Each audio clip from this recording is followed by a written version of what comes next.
today's class we will take regarding incomplete records और इसमें आप लोगों को समझना है कि सारी चीज़ें कैसे हमको कंप्लीट करनी है। हम जो ट्रांजेक्शन आज लेने वाले हैं या जो बातें हम करने वाले हैं वो है incomplete records, debtors and creditor. Debtors and creditors के रिगार्डिंग जो भी ट्रांजेक्शन्स हैं वो इनकम्प्लीट से कंप्लीट कैसे करना है वो हमारा आज का टास्क होगा या फिर उनको समझना। Accounting from incomplete records, debtors and creditors. देखिए, डेटर्स कौन होता है? To whom we sell goods and services on credit, ये डेटर्स हैं। क्रेडिटर्स कौन है? Creditors from whom we purchase goods and services on credit. Debtors कौन है? ऐसे वो लोग जिनको हमने गुड्स सेल किया है। और क्रेडिटर कौन है? वो लोग, वो कैटेगरी ऑफ पीपल, वो ग्रुप ऑफ पीपल जिनसे हमने माल खरीदा है। From home we purchase goods and services on credit, जिससे हम माल खरीदते हैं। तो बेसिकली अगर मैं डेटर्स की कैटेगरी में जाऊँ, debtors is an asset to the business and creditors category जो है it is a liability category towards the business of the business. It is a liability category of the business. So debtors एक asset है, creditors एक liability है। अब golden rule की बात करते हैं। Golden rule says assets oblique expenses, liabilities oblique income oblique capital। हम ये बेसिक रूल हमेशा आइडेंटिफाई करके चलते हैं। गोल्डन रूल को आपको हमेशा से फाइनलाइज करके चल रहा है कि ये चीज़ें तो काम आएगी ही आएगी। It is the increase part, here it is the decrease part. अगर असेट और एक्सपेंसेस इंक्रीज होते हैं तो डेबिट, डिक्रीज होते हैं तो क्रेडिट। और अगर liabilities, income and capital increase होती है तो क्रेडिट, और डिक्रीज होती है तो debit.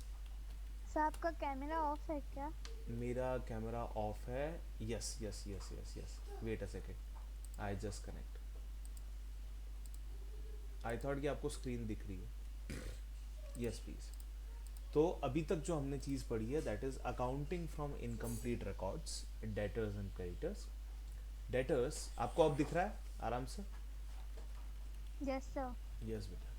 So debtors means those parties to whom we sell goods and services on credit, and creditors means those parties, those group of people from whom we purchase goods and services on creditor। यानी कि debtors हमारे लिए एक asset है, creditors हमारे लिए एक liability है। तो debtors कैटेगरी में हमारे रूल जो हैं वो ये चलेंगे, creditors कैटेगरी में हमारे रूल जो है वो liabilities वाले चलेंगे। ये दो चीज़ें हैं। Yes please.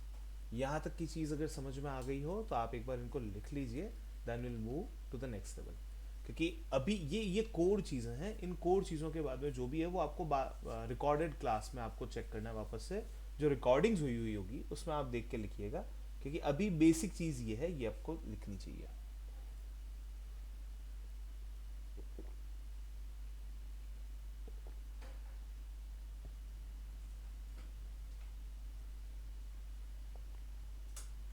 इसे लिख लीजिए एक बार। So accounting from incomplete records, debtors and creditors. Debtors means to whom we sell goods and services on credit. Creditors means from whom we purchase goods and services on credit. So debtors represent an asset account, creditor represent a liability account। अगर मैं golden rule की तरफ जाऊं और मैं debtors और creditors को golden rule में आइडेंटिफाई करने की कोशिश करूं तो हमारा गोल्डन रूल बड़ा सिंपल है। It is assets, expense, liabilities, income and capital, and here it is all complete. तो गोल्डन रूल में जो डेटर्स हैं वो असेट कैटेगरी के आइटम हैं, और जो क्रेडिटर्स हैं वो लाइबिलिटी कैटेगरी के आइटम है।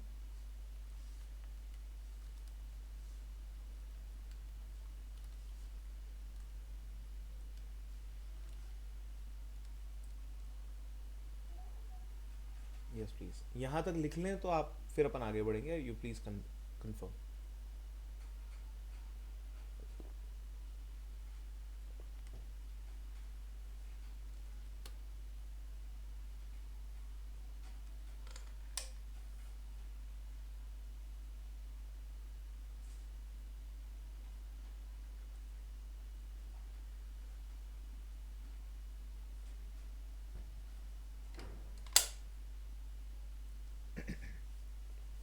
यस प्लीज, आपने एंट्रीज लिख ली हैं? यहाँ तक कि जो भी वर्किंग हुई है, जो भी इनपुट हुआ है, वो लिख लिया है या नहीं लिखा है? Yes please.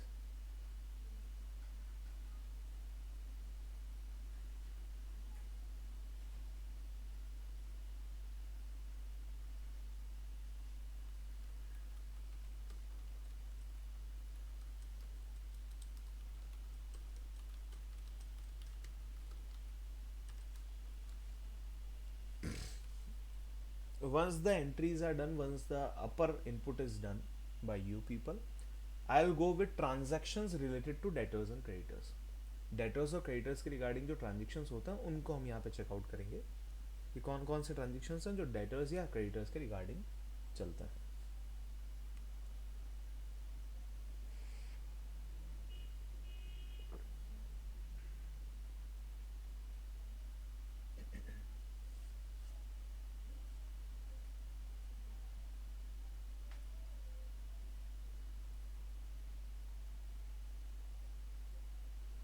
Should I start? Yes, sir. Meenal, Anvi, both? Yes, sir. चलिए, transactions related to debtors and creditors. चलो मैं बेसिक ट्रांजेक्शन्स की बात कर रहा हूँ, आप लोग इसे बाद में लिखिएगा. यहाँ हम डेटर्स कैटेगरी के ट्रांजेक्शन्स लेने वाले हैं, यहाँ हम क्रेडिटर्स की कैटेगरी वाले ट्रांजेक्शन्स लेने वाले हैं. Here it is.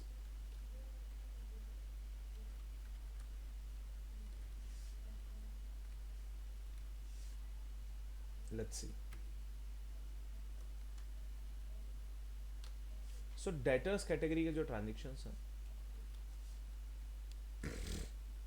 उसमें सिंपल पहले बिगनिंग वाले ट्रांजेक्शन की बात करता हूँ. Goods sold on credit. Here it is, goods purchased on credit. What accounting entry we will pass, we need to check first. First one, goods sold on credit, and second one, goods purchased on credit. इसकी जो accounting entry बनने वाली है उसको समझता है. Half and half page आपको भी करना है बाद में. अब जो भी चीज़ें हैं वो आपको बाद में रिकॉर्ड करनी है अपनी नोटबुक में. कल हम इसके प्रैक्टिकल्स को क्वेश्चन करेंगे. आज हम केवल थ्योरेटिकल एस्पेक्ट को समझ रहे हैं कि ये एंट्रीज बनी कैसे हैं. तो हमने जो गुड सेल किया ऑन क्रेडिट उसकी एंट्री बनती है debtors account debit to sales account. And यहाँ जो हम एंट्री पास करेंगे related to credit purchases, it is purchases account debit to creditors account. This is the entry जो हमको बनानी चाहिए.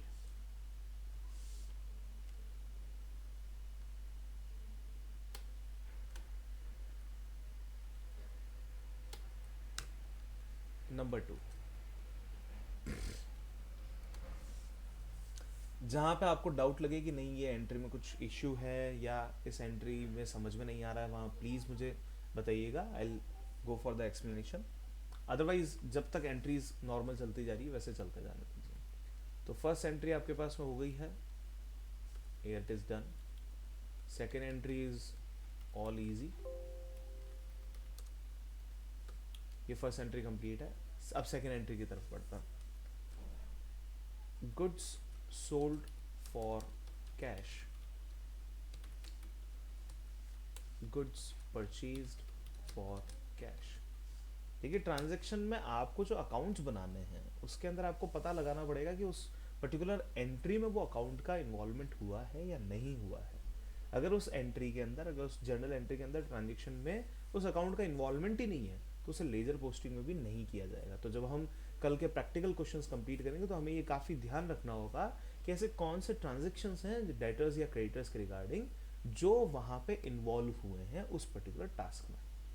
उस पर्टिकुलर ट्रांजेक्शन में, तो वो ध्यान देना बहुत ज़रूरी है। So good sold for cash, इसकी एंट्री बनती है cash account debit to sales account, और यहाँ एंट्री बनती है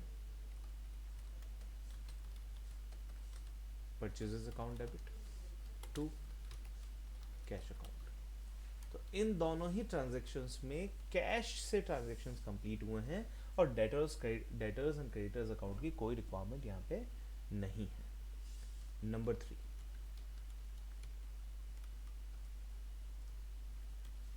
cash received from debtors. Here it is cash paid to creditors.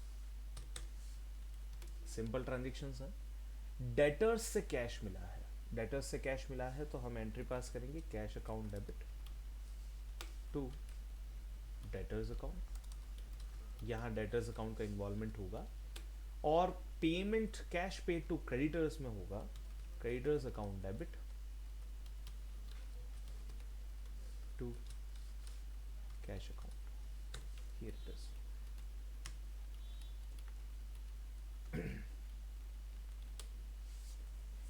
तो ये था हमारा कैश ट्रांजेक्शन। नेक्स्ट ट्रांजेक्शन की बात करते हैं, online payment received from debtors. Debtors से पैसा मिला है, यहां हम लिखेंगे online payment made to creditors. आइए ऑनलाइन पेमेंट में क्या करेंगे, again bank account debit to debtors. Here it is creditors account debit to bank account. ये हो गया। अब तक की सारी चीजें समझ में आ रही है? बहुत सिंपल सिंपल से ट्रांजेक्शन्स हैं, हम रूटीन ट्रांजेक्शन्स करते हैं। आप लोग बता सकते हैं अगर कोई डाउट है।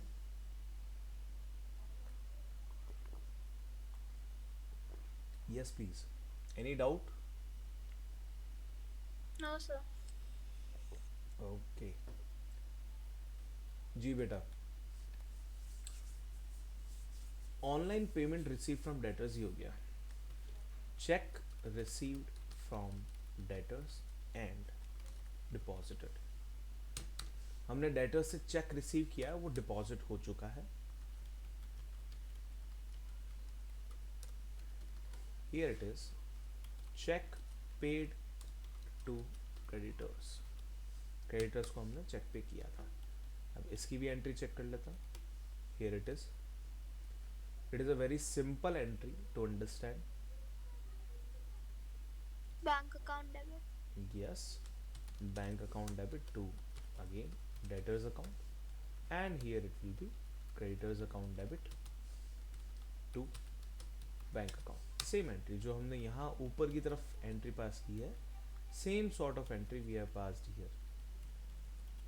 चलिए, cheque of debtor dishonoured.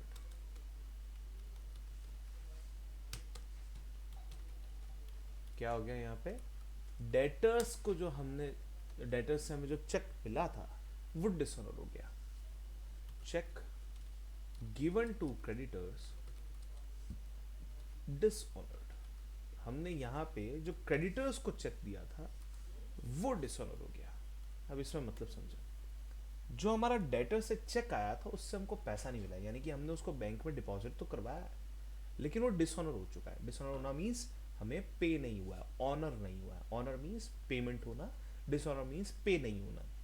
Reasons बहुत सारे हो सकते हैं, सिग्नेचर मिसमैच हो सकता है, बैलेंस का सफिशिएंट नहीं होना यहाँ पे एक रीज़न हो सकता है, और पोस्ट डेटेड या डेट कंफर्मेशन नहीं हो, डेट सही नहीं हो, कुछ राइटिंग एरर हो, ऐसे लगे कि डुप्लीकेसी है, उसके ऊपर कुछ अमाउंट के अंदर कुछ गड़बड़ हुई है। तो ऐसे बहुत सारे रीजंस हो सकते हैं जहाँ से चेक जो है वो डिसऑनर होता है। तो हम क्या करेंगे, cheque of debtor dishonoured. Debtor का जो चेक है उसको डिसऑनर हुआ है, तो हमको बैंक में तो पैसा मिला ही नहीं, तो हम वापस से क्या करेंगे, हम हमारे डेटर से पैसा मांगेंगे। भैया आपका जो चेक है वो कैंसिल हो चुका है। तो मेरे बैंक अकाउंट में जो हमने चेक इनिशियल लेवल पे लगाया था और लगाते टाइम पे हमने ये वाली एंट्री पास की थी, इसी एंट्री को हम क्या कर देंगे, वापस से रिवर्स कर देंगे। तो हम क्या कर देंगे यहाँ पे, debtors account debit to bank account, here it is. ये हो गया है कि जो चेक मिला था वो चेक एक्चुअल में पैसे उसमें से मिले नहीं, उस चेक से पेमेंट हुआ नहीं, तो हमने जो चेक रिसीव्ड एंड डिपॉजिशन की एंट्री बनाई थी, उस एंट्री को हम रिवर्स करके हम यहाँ पे रिटर्न की एंट्री बना लेंगे, यानी कि डिसऑनरेंस की एंट्री बना लेंगे। तो एक तरीके से ऊपर वाली एंट्री हो गई ऑनर की और नीचे वाली एंट्री हो चुकी है डिसऑनर की। This is it. अब बढ़ते हैं आगे। अब ये है चेक गिवन टू क्रेडिटर्स। ये जो चेक है ये गिवन टू क्रेडिटर्स है, इसको समझ लेते हैं।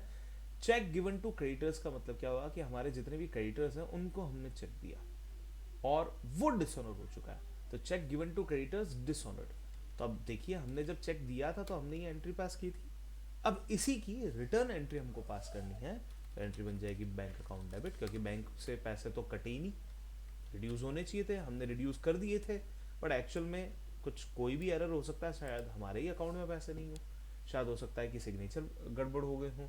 तो bank account debit to creditors करके ये एंट्री यहाँ पे सेटल की जाएगी। Any doubt? If you are having any doubt please mention it fast.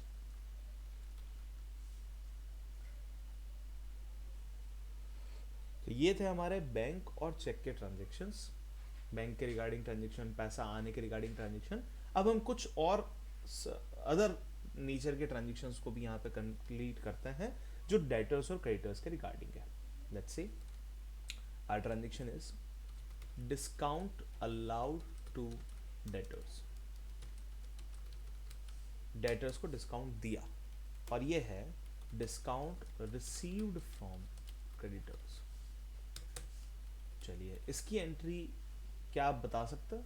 हमने डिस्काउंट दिया है डेटर्स को, हमने जो डिस्काउंट दिया है डेटर्स को वो बेसिकली हमारे लिए क्या है, एक्सपेंस है, और हमें जो डिस्काउंट रिसीव हुआ है that is an income to me. ठीक है, अब बताइए आप मुझे क्या एंट्री बनाएंगे।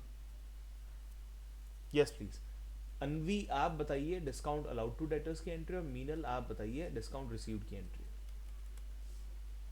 कैश अकाउंट फिर debit, discount allowed debit to debtor. मुझे केवल डिस्काउंट अलाउड की एंट्री चाहिए, कैश वाली नहीं, पैसे आए ये हमको चाहिए ही नहीं, हमें केवल discount discount allowed. Allowed to debtor. Agree, that's perfect entry. तो एंट्री क्या बन जाएगी, discount allowed debit to debtors account, ये एंट्री बन जाएगी हमारी डिस्काउंट अलाउड की। डिस्काउंट रिसीव्ड की क्या एंट्री बनेगी? Yes Meena. Credit account debit yup, to discount receive. Perfect, very good. Creditors account debit to discount received, ये हो गया है आपका डिस्काउंट रिलेटेड एंट्रीज। क्लियर? अब ये है कि डिस्काउंट मिला है, वो हमको नुकसान हुआ था फर्स्ट ट्रांजेक्शन में, सॉरी हमने डिस्काउंट दिया था वो हमारे लिए नुकसान था फर्स्ट ट्रांजेक्शन में, और यहाँ हमें डिस्काउंट मिला था वो हमारे लिए फायदा था सेकेंड ट्रांजेक्शन के अंदर। अब बात करते हैं, here it is, discount allowed हो गया है। अब हम बात करते हैं interest charged on debtors. Debtors के ऊपर इंटरेस्ट चार्ज किया है, यह है इंटरेस्ट चार्ज्ड बाय क्रेडिटर्स। अभी मैं आपको पहले ट्रांजेक्शन एक्सप्लेन कर लेता हूँ। हमारे डेटर्स के ऊपर हमने इंटरेस्ट लगाया, कई बार हम बिल में भी लिख के भेजते हैं कि if the payment is not made with the specified date then 18% interest will be charged, then 25% interest will be charged, then 12% interest will be charged। तो ऐसा ही हम हमारे डेटर्स के साथ में कर रहे हैं यहाँ पे, and so here it is against our creditors. तो हमारे क्रेडिटर्स भी हमारे साथ में ऐसा कर रहे हैं। तो अब देख लीजिए, इंटरेस्ट चार्ज ऑन डेटर्स और इंटरेस्ट चार्ज बाय क्रेडिटर्स, इसको समझ लेते हैं।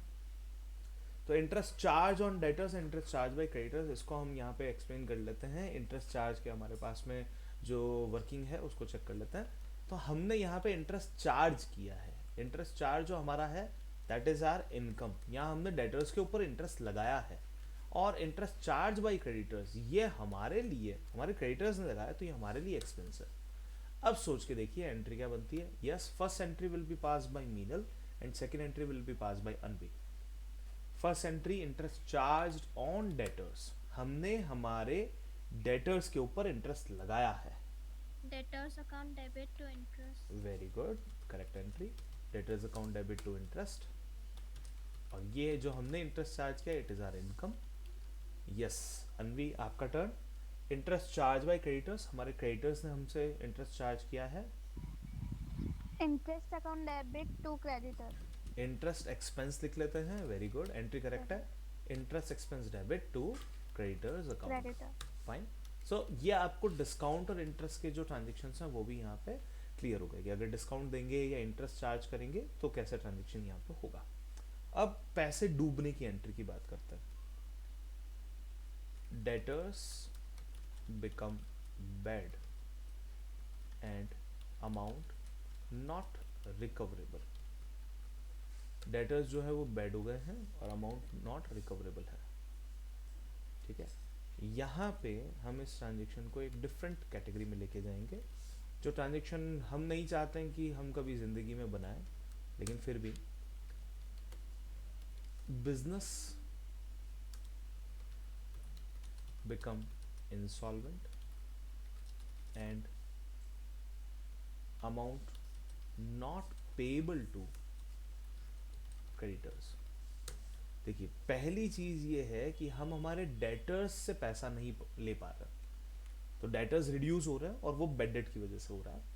और दूसरी चीज में हम हमारे क्रेडिटर्स को पे ऑफ नहीं कर पा रहे हैं, तो इसमें क्या हो रहा है, हमारे क्रेडिटर्स रिड्यूस हो रहे हैं और हम पे नहीं कर पा रहे हैं. तो इसकी एंट्री, अगर मैं यहाँ वाली एंट्री आपको पूछूं तो आप इजीली बता पाएंगे.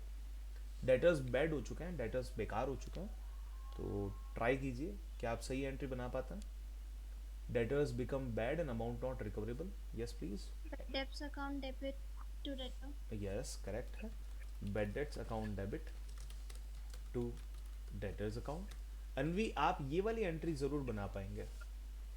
हम इंसॉल्वेंट हो गए हैं, जो बिजनेस है जिसकी हम बात कर रहे हैं, जिसकी साइड से हम एंट्री पास कर रहे हैं, और वो क्रेडिटर को पे नहीं कर पा रहे हैं. क्या आप ये एंट्री बना पाएंगे? हमने ये बिजनेस असेट है तो वो कम हो रही है. नहीं नहीं नहीं नहीं नहीं, देखिए क्रेडिटर्स को हम पेमेंट नहीं कर पा रहे हैं, तो क्रेडिटर्स एक्चुअल में कम हो रहे हैं. क्रेडिटर्स को हम सेटल कर रहे हैं कि भैया अब हमारे पास में पैसा नहीं है. ये एंट्री हमने कुछ ही दिनों पहले सीखी भी थी बिल्स ऑफ एक्सचेंज के अंदर, याद हो पर तो. देंगे नहीं क्या पैसे बाद में? नहीं कुछ नहीं देंगे, हमने हाथ खड़े कर दिए हैं. We will not pay anything. हम इंसॉल्वेंट हैं, मतलब बिजनेस बिकम इंसॉल्वेंट. इस बार हम इंसॉल्वेंट है, तो सोच के बताएं.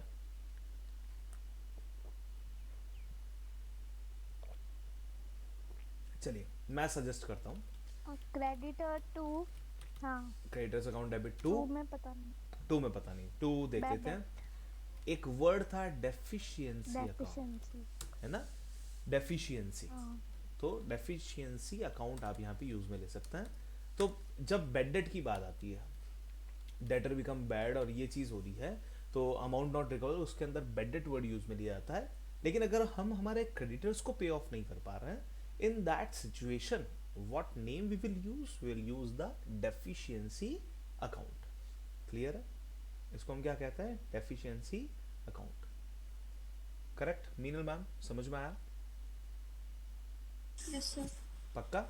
चलिए अब इस ट्रांजेक्शन की एंट्री कौन बताएगा, ये मीनल ट्राई करेंगे. ये वाला ट्रांजेक्शन जो है that will be solved by Meenal. Let's see. Bad debts recovered. इसका मतलब मैं आपको बताता हूं कि मैंने किसी पर्सन के अकाउंट को क्लोज कर दिया था. ठीक है, मैंने किसी भी पर्सन के, जो हमारा डेटर था, उसके अकाउंट को मैंने क्लोज कर दिया था, बंद कर दिया था. और मुझे अब पता चलता है, क्योंकि बंद क्यों कर दिया था, क्योंकि उसकी कंडीशन नहीं थी, मैंने बेड डेट मान लिया था पहले, लेकिन अब वो मुझे पैसा दे रहा है. ठीक है, तो बेसिकली मुझे कैश रिसीव हो रहा है और वो बेड डेट रिकवर्ड की वजह से हो रहा है. तो क्या एंट्री बनाएंगे? Debtors account debit. वापस सोचिए. कैश रिसीव हो रहा है, मुझे पैसा मिल रहा है. Cash account debit. Yes correct entry. Cash account debit to bad debt recovered. This is the correct entry. तो आइए इस एंट्री को यहाँ लिख लेते हैं. Cash account debit to bad debts recovered, ये cash account debit to bad debt recovered है, this is our entry, correct. ऐसी कोई एंट्री जनरली हम यहाँ पे इस तरफ देखते नहीं हैं, इस ट्रांजेक्शन में यहाँ पे नहीं देखते हैं, ऐसी कोई एंट्री हम जनरली बनाते नहीं हैं, पर ठीक है। सो बैड डेट रिकवर्ड की एंट्री बनती है cash account debit to bad debt recovered. अब बढ़ते हैं कुछ बिल्स ऑफ एक्सचेंज के रिगार्डिंग ट्रांजेक्शन्स की तरफ। वैसे एक ट्रांजेक्शन अभी हम यहाँ पे कर सकते हैं जो हमारा बहुत ही सिंपल सा ट्रांजेक्शन है, goods returned bye debtors and here it is goods returned to creditors। ये ट्रांजेक्शन कौन कौन बताएगा? goods returned by debtors and goods returned to creditors। yes please। Last turn Meenal का था। अनवी फर्स्ट ट्रांजेक्शन आप बताएंगे, सेकंड ट्रांजेक्शन मीनल बताएंगे।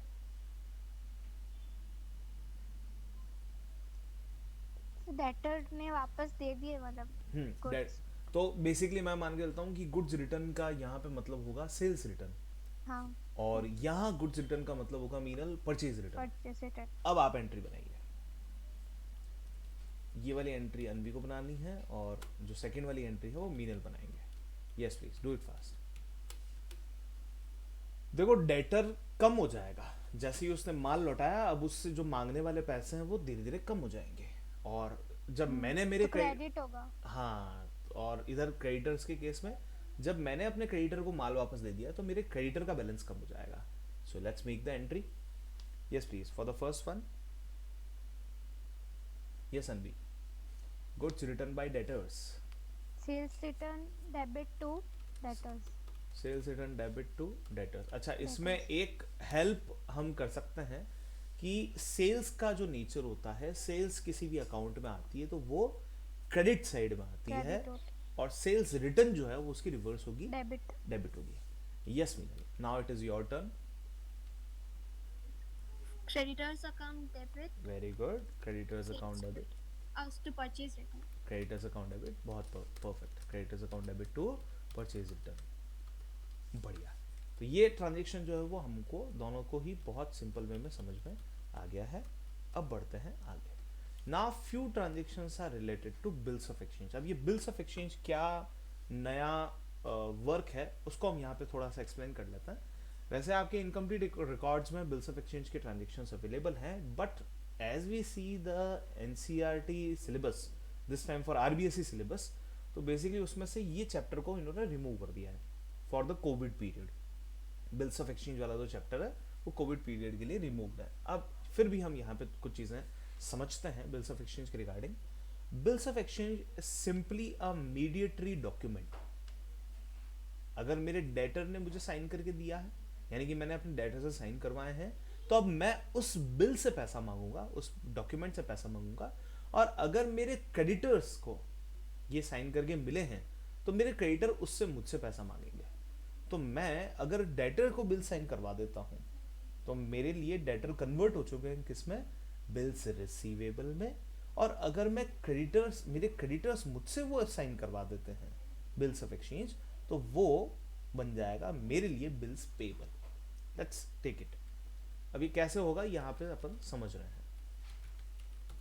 चलिए, debtors accepted a bill of exchange. हमारे डेटर ने एक बिल ऑफ एक्सचेंज एक्सेप्ट किया है, यानी कि हमारा डेटर चाहता है कि वो कन्वर्ट हो जाए किसमें, बिल्स ऑफ एक्सचेंज में। यहाँ पे मुझे उस बिल से, पहले मुझे पैसा किससे मांगना था, डेटर से, अब मैं वही पेमेंट किससे मांगूंगा, बीआर से।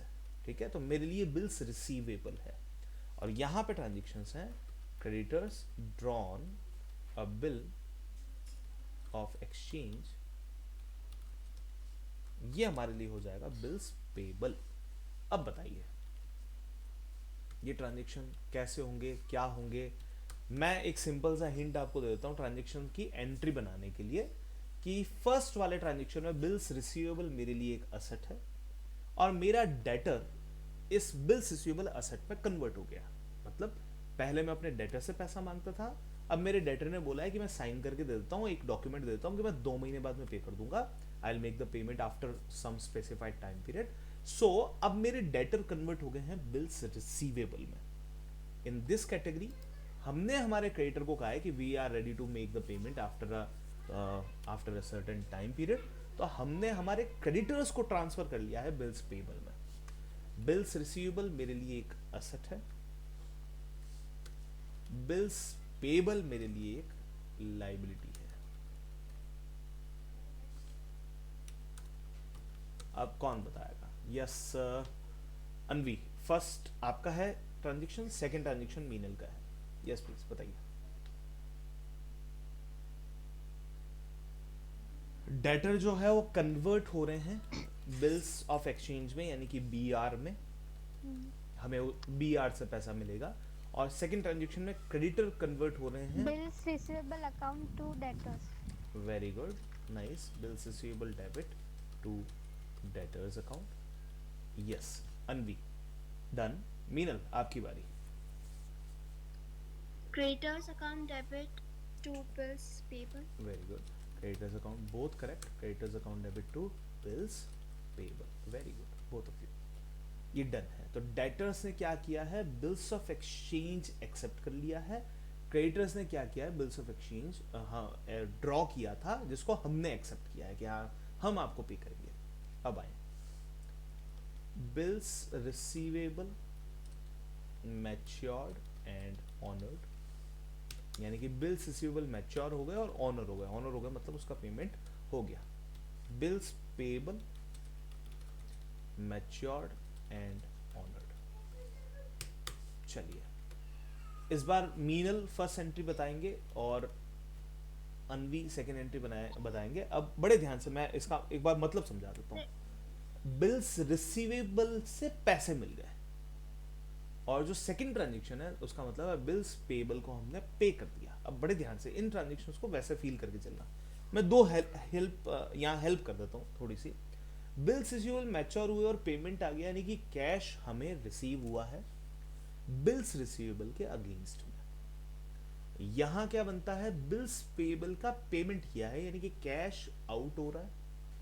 कैश और बैंक जिस भी मोड से हम पे कर रहे हैं, और किसका पेमेंट हो रहा है? बिल्स पेबल का. अगेन एक हेल्प स्टेटमेंट मैं यहां पे आपको दे देता हूं. उसका मतलब ये है कि बिल्स रिसीवेबल जो है वो हमारी जो असेट है अब वो खत्म हो रही है. भैया मैं बिल्स रिसीवेबल जो मेरे पास जो पेपर डॉक्यूमेंट पड़ा है वो मैं अपने डेटर के पास में जाऊंगा, डेटर को वो डॉक्यूमेंट दूंगा और डेटर उस डॉक्यूमेंट के बदले में मुझे पैसे दे रहा है. यहां मेरा क्रेडिटर मेरे पास में आया वो डॉक्यूमेंट लेके, और मैं वो डॉक्यूमेंट रख के अपने क्रेडिटर को पेमेंट दूंगा. तो बेसिकली ध्यान दें, बिल्स रिसीवेबल और बिल्स पेबल दोनों ही इन ट्रांजेक्शन में रिड्यूस हो रहे हैं, खत्म हो रहे हैं, और एक के बदले में कैश आ रहा है और दूसरे के बदले में कैश जा रहा है. Now it's your turn to make the entry. Cash account debit to bills receivable. Very good. मैं यहाँ पे कैश बैंक डेबिट कर लेता हूँ to bills receivable. Yes Anvi, ये आपकी टर्न है. Bills payable debit to cash और bank. Very good. Bills payable debit to cash oblique bank. That's perfect. चलिए डन. समझ में आया? तो एक ट्रांजेक्शन क्या हो, देखो बिल्कुल सिंपल सा ट्रांजेक्शन. यहाँ हमारे बिल्स ऑफ एक्सचेंज एक्सेप्ट हुआ है, यहाँ हमारे बिल्स ऑफ एक्सचेंज जो है वो ऑनर हुए हैं, यानी कि पेमेंट हुआ है.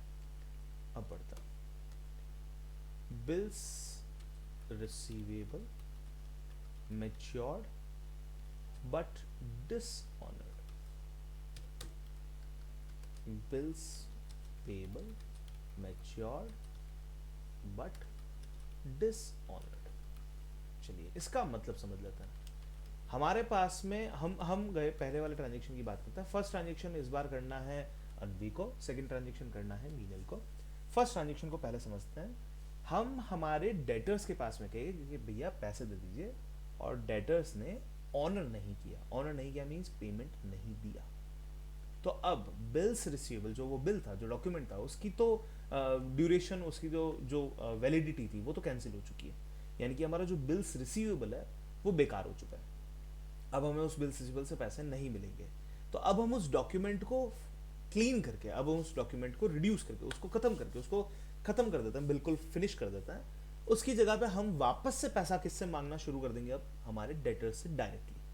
पहले तो एक मीडिएटरी डॉक्यूमेंट था, लेकिन अब क्या होने वाला है, अब हम वापस से सारा पैसा किससे मांगेंगे, हमारे डेटर से। दैट मीन्स कि बिल्स रिसीवेबल तो फॉलो आउट कर रहा है और वापस पैसा किससे मांगना है, डेटर से। यहां ट्रांजेक्शन क्या है, बिल्स पेबल जो है वो फॉलो आउट कर रहा है, जा रहा है। बिल्स पेबल हमने पैसा नहीं दिए तो वो बिल्स पेबल चला गया, उसकी कोई लायबिलिटी नहीं है। लेकिन अब हम किसको पे करेंगे, अब हम हमारे क्रेडिटर्स को पे करेंगे। अब हम हमारे किसको पे करेंगे, क्रेडिटर्स को पेमेंट करेंगे। लेट्स सी ट्रांजेक्शन बताइए इस बार क्या एंट्री बनती है।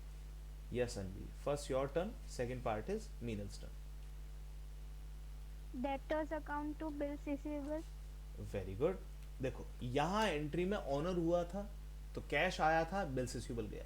यहां कैश तो नहीं आ रहा है लेकिन बिल्स रिसीवेबल की वैलिडिटी खत्म हो रही है। अब हम पैसा किससे मांगने वाला है, debtors account debit to bills receivable.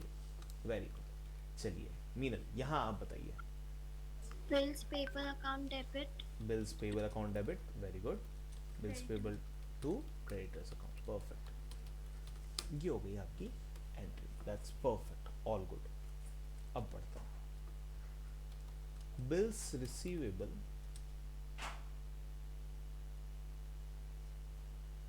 Retired and discount given. Retirement का मतलब क्या होता है, यहां बिल का रिटायरमेंट का मतलब क्या होता है, प्री पेमेंट करना, पहले ही पैसे दे देना। ठीक है, बिल्स रिसीवेबल का रिटायरमेंट हो गया। रिटायरमेंट हो गया मतलब पहले ही पैसे दे दिए, कि हमारे डेटर ने हमको पैसे देने वाला था वो 1 महीने बाद में, 2 महीने बाद में, बट उसने पेमेंट आज ही दे दिया। Again here on the other side, bills payable retired and discount allowed, discount received। Bills payable जो है वो रिटायर किए गए हैं और डिस्काउंट मिला है हमें।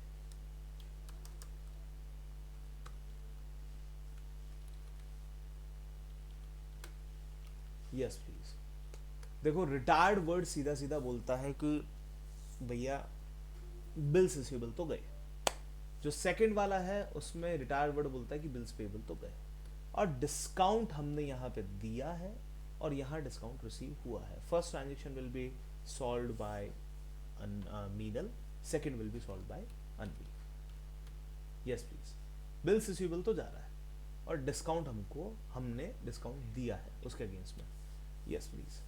Discount allowed account debit. Perfect perfect. Discount To allowed to, Bills received. Very good, बहुत बढ़िया। चलिए अनवी अब आपका turn. Bills payable debit to discount received. Very good, bills payable debit to discount receive, very good, perfect, बहुत ही बढ़िया। ये सारे ट्रांजेक्शन हमारे हो गए हैं कंप्लीट। अब बढ़ते हैं कुछ और अदर ट्रांजेक्शन्स के ऊपर जो रिलेटेड टू इन पे ही है लेकिन क्रॉस ट्रांजेक्शन्स हैं। ठीक है, bills receivable endorsed to creditors. हमने हमारे बिल्स रिसीवेबल जो हैं वो क्रेडिटर्स को एंडोर्स कर दिए हैं। चलिए बताइए क्या एंट्री बनती है। ये ट्रांजेक्शन दोनों में आने वाला है, यानी कि बिल्स रिसीवेबल इधर आते हैं, बिल्स पेबल इधर आते हैं, क्रेडिटर इधर आता है, तो यही ट्रांजेक्शन दोनों में है। तो दोनों में से कोई भी बता दीजिए या फिर साथ में ही डिस्कस कर लेते हैं क्या क्या होगा। बिल्स रिसीवेबल हमने हमारे क्रेडिटर्स को दे दिया है, तो आप कोई एक साइड बता दो।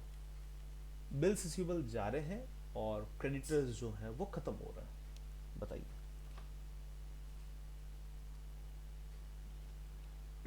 Creditors account debit. Very good, तो creditors account debit. Yes Anvi, बाकी आप कंप्लीट कर लें। To bills receivable.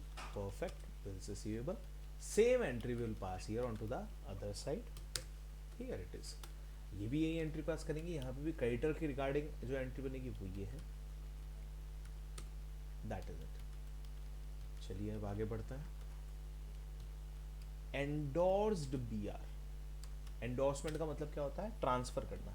एंडोर्समेंट का मतलब होता है कि हमने हमारे बीआर को ट्रांसफर कर दिया, एंडोर्स कर दिया, किसी और को दे दिया। एंडोर्स्ड बीआर डिसऑनर्ड, बीआर जो है वो किसी और को दिया था, किसी हमारे क्रेडिटर को दिया था, वो डिसऑनर्ड हो गया। Endorsed BR dishonoured. चलिए इसका मैं थोड़ा सा एक्सप्लेनेशन दे देता हूँ, फिर अपन आगे बात करते हैं। एंडोर्स बीआर डिसऑनर का मतलब क्या है? बिल्स रिसीवेबल आपने आपके क्रेडिटर को दिया था, वो क्रेडिटर जो है एंडोर्समेंट कर दिया, तो वो क्रेडिटर उस बीआर को लेके हमारे कस्टमर के पास में गया कि भैया आपके ना हाथ का लिखा हुआ क्रेडिटर है, मतलब आपके हाथ का लिखा हुआ बीआर है, तो आप मुझे पेमेंट कर दो। हमारे कस्टमर ने उनको पेमेंट नहीं दिया, तो अब वो किसके पास में आएंगे पैसा मांगने के लिए?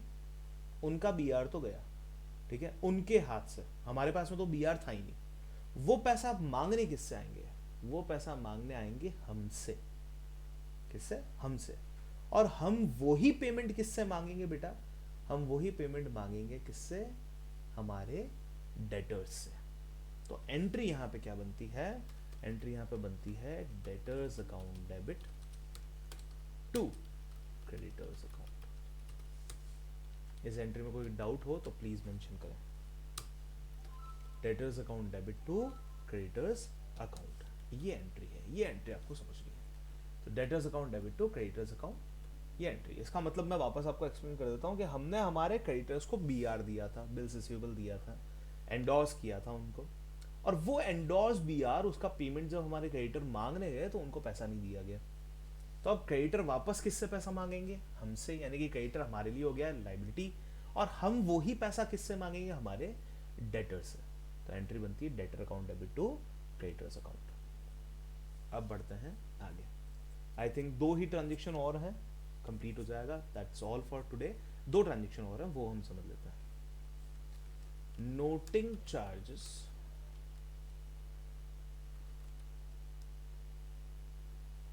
Paid on bill dishonoured.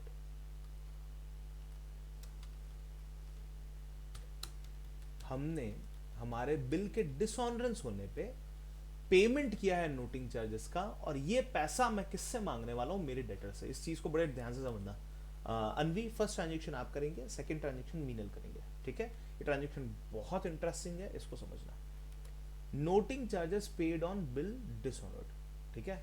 हमारे, मैं यहाँ बी आर लिख देता हूँ, बी आर डिसऑनर हुआ है, उसके ऊपर नोटिंग चार्जेस पे किए हैं। तो स्क्रीन नहीं दिख। स्क्रीन नहीं दिख रही है? It is visible. एक काम कीजिए, आप थोड़ा सा लाइक लॉग आउट कीजिए और वापस से इन हुई, आपको स्क्रीन दिख जाएगी। या तो पिन गलत हो गया होगा, स्क्रीन पिनिंग होती है ना, वो गलत हो गई होगी।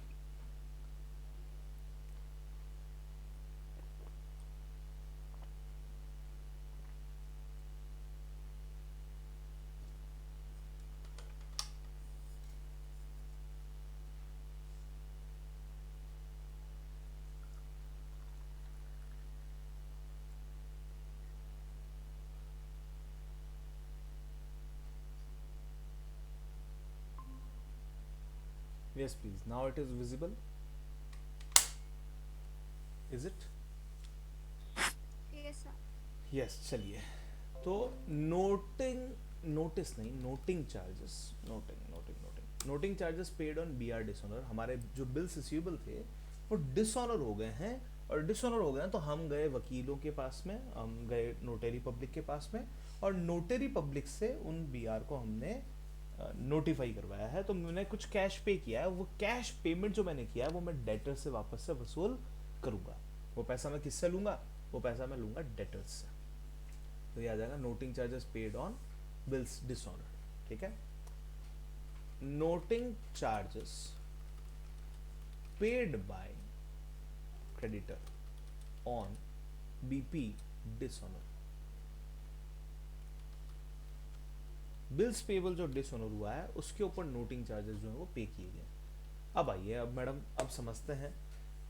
क्रेडिटर ने पे किए यहाँ पे, और नोटिंग चार्जेस हमसे वसूल करने वाले हैं वो। और यहाँ क्या हुआ है कि हमने पे किए हैं नोटिंग चार्जेस, और हम वसूल करने वाले हैं हमारे डेटर्स से। चलिए, ये एंट्री कौन बताने वाले थे? फर्स्ट वाली। फर्स्ट वाली एंट्री किनको? चलिए अनवी आप बताइए, first entry. Debtor to bills receivable. वापस से सोच के देखिए। मैं एक एग्जांपल देता हूं, सपोज कि मान लीजिए कि मैंने अपनी वाइफ का मोबाइल रिचार्ज का पेमेंट किया, मान लेते हैं, और हम बड़े पर्टिकुलर है ट्रांजेक्शन में पर्टिकुलर, मतलब अगर मैं 100 रुपीज़ वाइफ के लिए पे करूंगा तो आई आस्क द मनी, ठीक है, एक बार मन के लिए मान लेते हैं। तो मैं क्या एंट्री पास करूंगा, मैंने तो पे किया है, तो मैं तो करूंगा टू कैश, तो करूंगा ही करूंगा। और ये पैसे मैं किससे मांग रहा हूँ, मैं अपनी वाइफ से मांग रहा हूँ, मान लेते हैं, कोई फ्रेंड मान लेते हैं अपन कि किसी फ्रेंड से हम, किसी फ्रेंड का हमने रिचार्ज करवाया है, तो पैसा मांगना उससे है लेकिन पे हमने अभी किया है। तो मैं क्या एंट्री पास करूंगा, friend account debit to cash. ये क्या एंट्री पास करेंगे अपन, friend account debit to cash account. Clear. अब यहां पे नोटिंग चार्जेस पे मैंने किए हैं और मुझे रिकवर किससे करने हैं, मेरे डेटर्स से। जो भी नोटिंग चार्जेस है वो पे तो मैंने किए हैं, लेकिन वो मैं मांगूंगा किससे, मैं अपने डेटर्स से मांगूंगा, क्योंकि नोटिंग चार्जेस मेरे नहीं थे, बिल आपका डिसऑनर हुआ था तो मैं पैसे आपसे मांगूंगा। नाउ ऑन दिस कॉन्सेप्ट सोच के देखिए एंट्री क्या बनती है।